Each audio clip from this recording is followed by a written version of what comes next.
मुसळधार पावसामुळे इंद्रायणी नदीला पूर आलाय। वारकऱ्यांनी आळंदीमध्ये जाऊ नका, पुण्यामध्ये थांबा। देहू शहरात प्रवेश करणं सध्या सुरक्षित नाहीये। पाहतोय सततच्या मुसळधार पावसामुळे इंद्रायणी नदीनं धोक्याची पातळी ओलांडली आहे। नदीकाठच्या परिसरात सतर्कतेचा इशारा देण्यात आलाय। शेकडो वर्षाची परंपरा असणारी माऊलींची वारी ह्यावेळेस त्यांनाही मान्य नव्हती। आळंदीतून माऊलींची वारी निघण्याआधी असा चमत्कार काय घडला असेल? गेल्या 2-4 दिवसापासून आळंदी मधल्या इंद्रायणी नदीला प्रचंड पूर होता। आळंदीत जाणारे 4ही पूल सुद्धा पाण्यामध्ये बुडले होते। त्यामुळे यंदा माऊलींची पालखी निघणार की नाही असा प्रश्नचिन्ह उभा होता। कारण शेकडो वर्षाची परंपरेनुसार माऊलींची पालखी ही रथामध्ये ठेवून मानाच्या बैलांकडून ओढली जायची। पण सगळ्या पुलावरती पाणी असल्या कारणाने तिथून मोठ्या टायराचे जड वाहन जाणं सुद्धा कठीण होतं। तसल्यात हा रथ कसा जाईल? तसा विठेवरी उभा, तसा प्रत्येक भक्ताच्या मनामध्ये हा प्रश्नचिन्ह उभा होता। माऊली जे करील ते करील,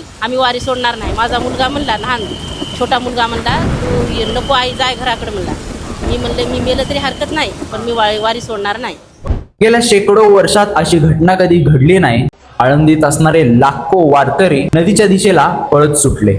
नियमात बदल करून ह्या वर्षी पालखी रद्द करण्यात येणार होती आणि तसल्यात संकट आले इंद्रायणी, धावला विठुराया, भक्तांच्या हाकेला हा पावला पंढरीराया।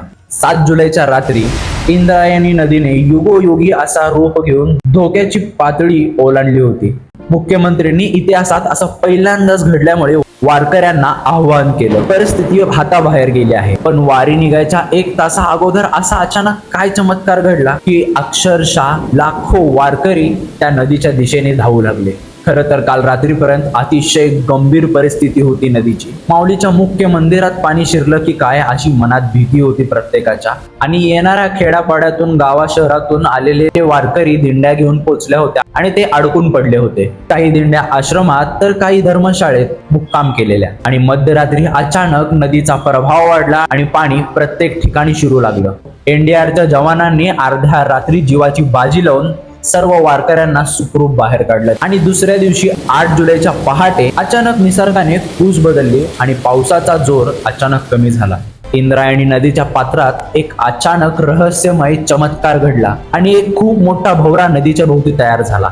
एका बाजूने पाण्याचा वेग वाढला आणि बघता बघता काही मिनिटात पुलावरचं पाणी, आश्रमात शिरलेलं पाणी, धर्मशाळेत शिरलेलं पाणी, प्रत्येकाच्या दुकानात, घरात शिरलेलं पाणी हे हळूहळू कमी होऊ लागलं। रस्ते मोकळे झाले आणि पुण्याच्या दिशेने निघालेले वारकरी अचानक आळंदीच्या दिशेने धाव घेऊ लागतात। हा खरोखर चमत्कार म्हणायचा की आपण म्हणत असलेली इंद्रायणी मातेचा क्रोध। आपण केलेली घाण ना कोणत्या सरकारला, ना कोणत्या प्रशासनाला, ना कोणाच्या पैशांना जमली नाही। त्या इंद्रायणी मातेची घाण इंद्रदेवाच्या वर्षावाने स्वतः इंद्रायणी मातेने स्वच्छ करून घेतली। रामकृष्ण हरी सगळ्यांना। तर भेटूयात आपण नेक्स्ट व्हिडिओमध्ये।